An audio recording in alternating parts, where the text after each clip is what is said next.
Bakit nga ba bumababa pa rin ang presyo ng Bitcoin despite of the Bitcoin halving in 2024? Yan ang pag-uusapan natin sa video na ito. But then ako si Estudyante Trader, pinag-usapan natin dito ang business, finance, and economics and also Web3 and NFT.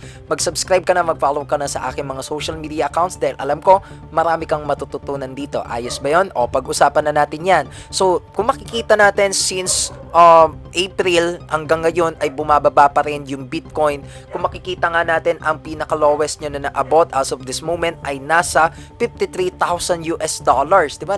Umabot na ng 73,000 yan. So ngayon, ano ba ang ibig sabihin nito? Number one, continuous na downtrend pa rin siya.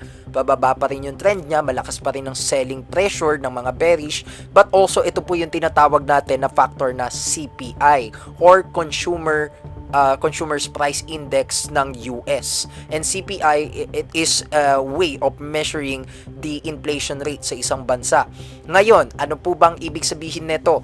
Kapag ka mataas or mababa ang nagiging inflation rate sa isang bansa, may epekto po yan sa mga asset classes. Pwede magiging masama ito or maging beneficial. So, halimbawa po, mataas ang inflation rate sa ibang bansa, yung isang particular asset class pwedeng maglagay ng mas maraming pera doon yung mga investors kasi it can be also a form of high interest rates kaya doon sila magi-invest sa alternative investments na yon. So kaya pinag-aaralan po yan yung CPI no ng bawat bansa, most especially ng US. Ang CPI ngayon ng US currently 3.4%.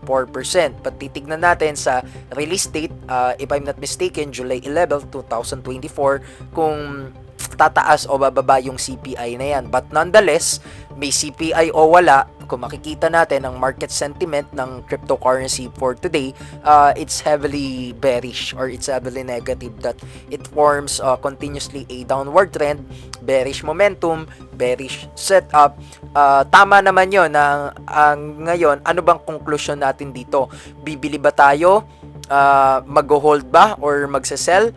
Ang sagot ko po dyan is yung iba sinasabi nila na, uy, dapat na daw mag-buy ngayon. Pwede naman, kaso nga lang, magplano ka muna. 'Di ba? Sinasabi nila na pagpababa, maganda naman yan, pero maghanda kayo. Huwag kayong basta, uy, bumaba na, mura na, bili na. Hindi po ganun ang trading. Ang trading, aral muna, plano ka muna, tignan mo kung may opportunity, aral ulit, plano ulit, and then entry.